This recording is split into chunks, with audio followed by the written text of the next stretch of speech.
This video is to show the calibration and the restoration of this Tascam 388 Studio 8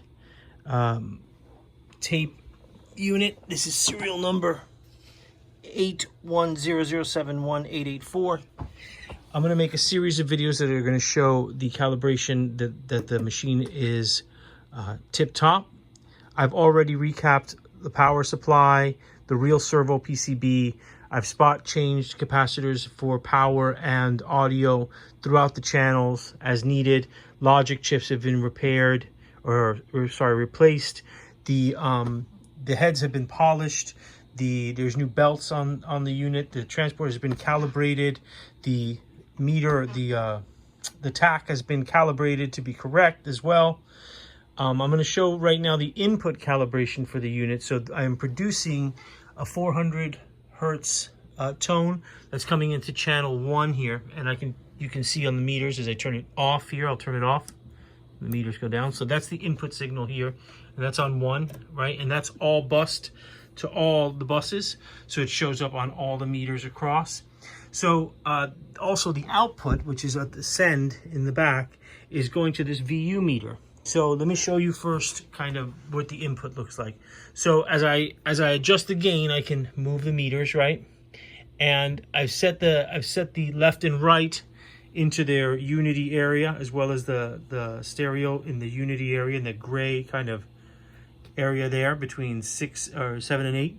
So when I produce the signal and I set it to 0 dBs, right, where I've got the input set to 0 dBs, and it's bused to all buses, it is 0 dBs across, right? So the input gain is balanced across, as well as the stereo left and right is at 0 dBs as well. So the input gain on a single channel here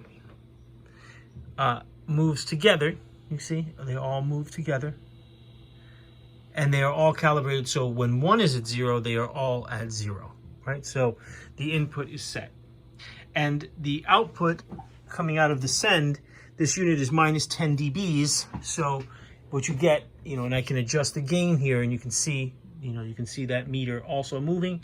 So when I go to 0 here, it should be giving me minus 10 dBs on the VU, and that's what it's giving me. So this is all calibrated for the input. I'll do a series of videos that show the rest of the calibration, including the tape and the EQs.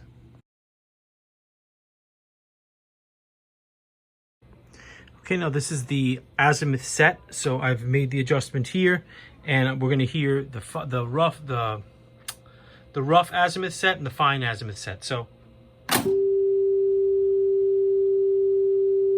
8,000 cycles per second, coarse azimuth set. So you can see, so this is track 8 and track 1 on the output.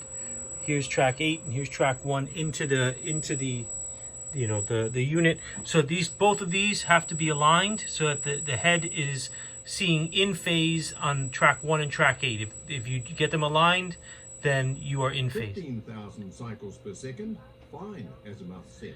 So this is the one that really counts, and you can see that they are very much aligned. It wavers in and out, but it sits, it's pretty great. So the azimuth on this machine is set.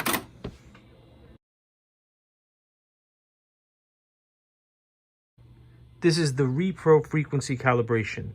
So when tape is played from a center frequency like 400 hertz, in the case of this machine, you set the VU meter to 0, and then you move on to the 10,000 hertz section of the tape to check if the high frequencies are at the same 0 dBs. If the machine is calibrated, then playback at all frequencies will be at 0 dB. That means that the machine itself is not changing the EQ of any playback tape on its own. So right now, I'm going to go back to 0, which is where the 400 hertz tone is, but I just wanted to show that the machine works with all of its logic and it searches out cue points.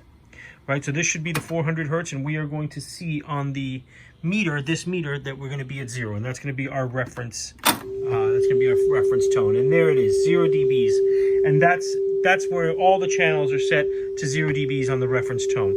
So now we're going to go to 10 kilohertz, and I've already set the Q for that. So if I search to Q, it should take me to 10K, and we're going to move between the channels, channel 1, 2, 3, 4, 5, 6, 7, 8, and we're going to watch this meter, and if it's calibrated correctly, then it should be 0 for every channel. So first we're going to start with channel 1, and I'm going to hit play, and we're going to watch the meter. Per second.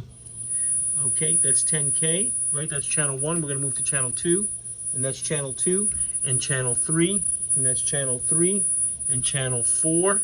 12,500. So this happens kind of quickly, so we're going to kind of see if we can. This is 8K. So right now we are on channel 4, and that's at 8K. So 10,000 cycles per second. this is 10K, 0 dB, channel 5, 0 dB, channel 6,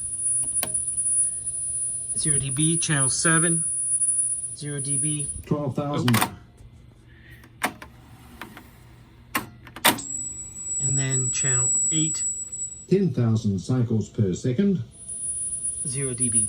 So the machine is flat. The 0 dB setting for 400 hertz, which is the center tone, is at 0. You go to 10K on all channels. The playback is at 0 for all channels. So that means that the playback is flat. So I'm going to move on to the other calibrations. This is the Playback Repro level adjustment. So the tape we're using is the Gen Labs 185 nanowebers per meter. Now this unit, the 185 nanowebers per meter, is going to be at 0 dBs on the meters if you are recording to 185 nanowebers per meter tape. But the tape that is currently available, a new manufacturer, is either by recording the masters or by ATR, and that for recording the masters it's LPR 35. I can't remember, I believe MDS 36 is what ATR calls it, but those tapes are 260 nanowebers per meter, which means that in order to calibrate the repro correctly, we have to set the VU meter to -3 dBs on repro. That way playback is at the right volume, because you're going to be recording to a 260 nanoweber tape, which means that the level will be 3 dBs louder, hotter. So we have to get the repro to -3 dBs so that everything balances out. So if I've calibrated this correctly, it should hit playback, and it should be -3 dBs on all the meters. Gen Lab calibration tape. NAB equalization at 185 nanowebers per meter. Equalization 3,180 and 50 microseconds. Section 1. Output volume and reproduction head azimuth adjustment. The next tone is a reference tone of 400 cycles per second. It is recorded at the reference fluxivity level. So it should be -3 dBs, -3 dB. Okay, so this is the repro now is frequency calibrated and level calibrated. We'll move on to the record calibration.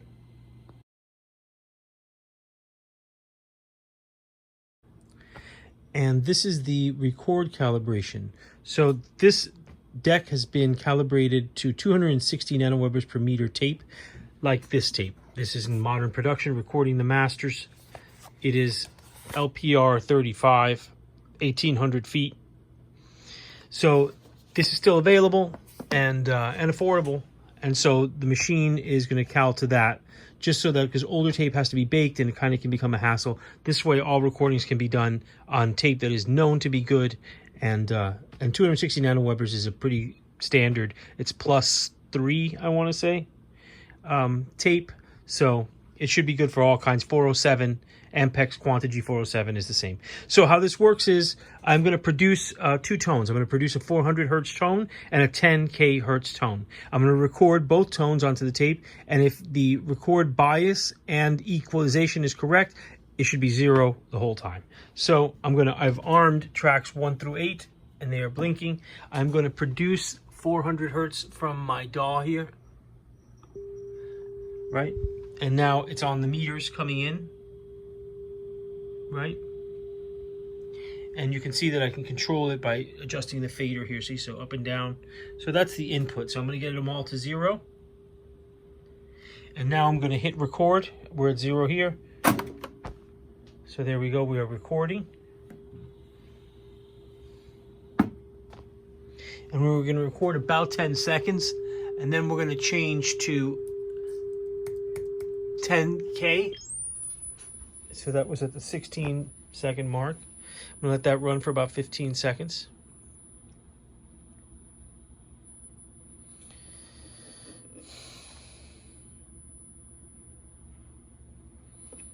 Okay, I'm going to return to 0, and I'm going to take this off of record.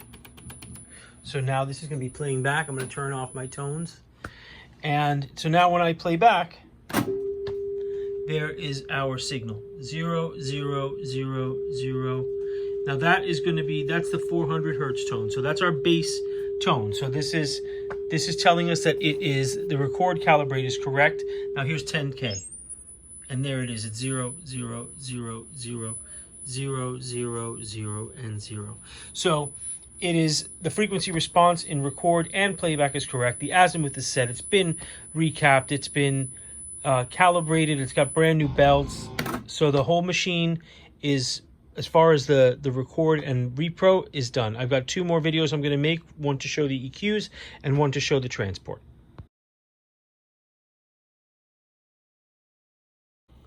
So this is the transport calibration video. First thing to show is it plays, it rewinds, it fast forwards, the counter works. I can return to 0.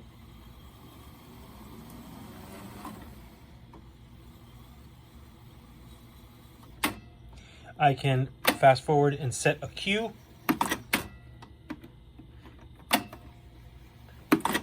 This is search to the cue, so it will take me back to whatever cue I had set. The loop functions work. The record function, I just showed that. Let me show you the playback calibration. You can see the playback is correct because the 2 lifters are in line with the front of the head stack. The Dolby noise reduction is also working. It's not really recommended to use just because it adds artifacts to the tape that are unnecessary. This is calibrated so that it's pretty quiet. But you can use it if you wanted to. You can activate it. There's a defeat button on the back, and that works as well. The variable playback, I can go to variable. Right? And there it goes back to fix. So the whole transport is working correctly. It's been calibrated. The speed is correct. It doesn't waver from the test tone. So that's the transport.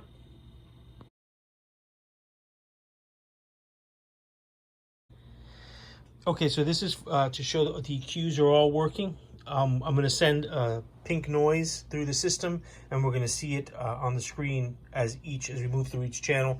One thing to keep in mind is that this is a mixer console tape machine from the 80s. So sometimes there's going to be dirt that accumulates in pots inside of faders. It's just one of those things. An old machine, you're going to need to get some D-Ox. D5 is for switches and input jacks, like all the jacks on the back. And then the fader one is good for all pots and faders. So this is one of those things to have because it's, you're going to need it with any old piece of equipment. So we're going to go channel by channel. And the first thing I'm going to do is, this is pink noise on channel 1. And then we're going to watch on the spectrum analyzer, see what the frequency bands are going to change. So this is the spectrum analyzer for channel 1. This is the high frequency. And there's frequency sweep, mids, sweep, low frequency, sweep. Now I'm going to move to channel 2. Channel 2 in the back here. Go back to the direction. This is high frequency sweep.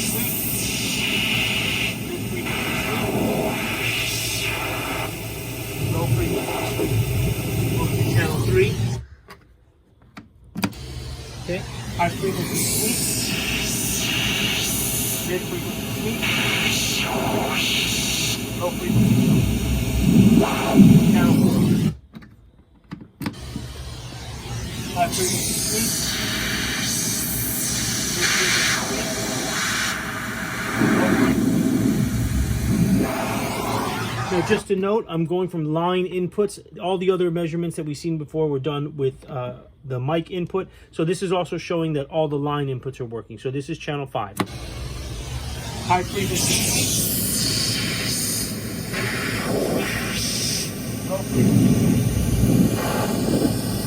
Channel 6. High frequency. Low frequency. Channel 7. High frequency. Mid frequency. Low frequency. Channel 8. High frequency tweaks. Mid frequency. And low frequency. Okay.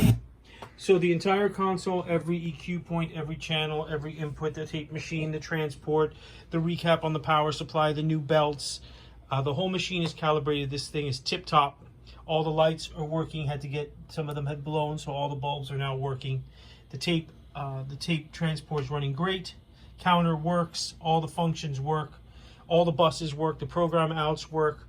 I checked all the inputs and outputs in the back. So this machine is running tip-top.